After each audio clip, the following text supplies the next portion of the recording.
मामाशी अरे येते काय का कुठे त्याची मी बोलव सांग बोलव सांग त्या बघा किती हळू हळू हळू हळू अरे या काहीतरी कामाचं म्हणून बोलवतोय ना एवढं गडबड करू नका. मी आता रमाताईंच्या घरी जाऊन आलोय आणि मला असं कळलं की बाबाच्या परदेशातून मॅरेज करून येत आहे.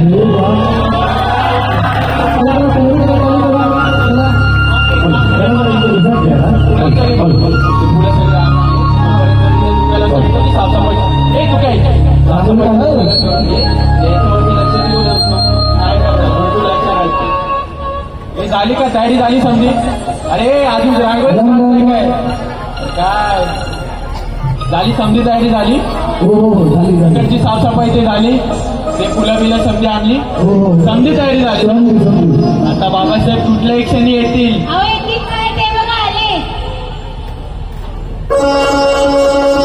डॉक्टर बाबासाहेब आंबेडकरांचा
तुम्ही जो कार्यक्रम सादर केला आणि शेवटचा जो कार्यक्रम झाला तर या ठिकाणी प्रत्येकाच्या अंगावर शहारे होते आणि सगळ्यांची डोळे ओलावली होती माझ्यासह। रमाईंचा त्याग हा प्रत्येकाला हृदय स्पर्श करून गेला। मी तुम्हाला आजच या सगळ्या माय बापांच्या समोर सांगतो, या वर्षाला या तिथीला पुन्हा जो अपूर्ण भाग आहे तो पूर्ण या ठिकाणी होणार आणि एकता मंडळाच्या आतापर्यंतचं महाराष्ट्राचं सगळ्यात मोठं मिरवणूक सादरीकरण करतो। एकता मंडळाचा आबांचा पहिला निमंत्रण आतापर्यंत तुम्ही फक्त स्टेजवर केलेलं आहे, पुढच्या वेळेस आपण रनिंग मध्ये करतो आणि हजारो लाखो लोक बघतो। थँक्यू। विश्वरत्न डॉक्टर बाबासाहेब आंबेडकरांचा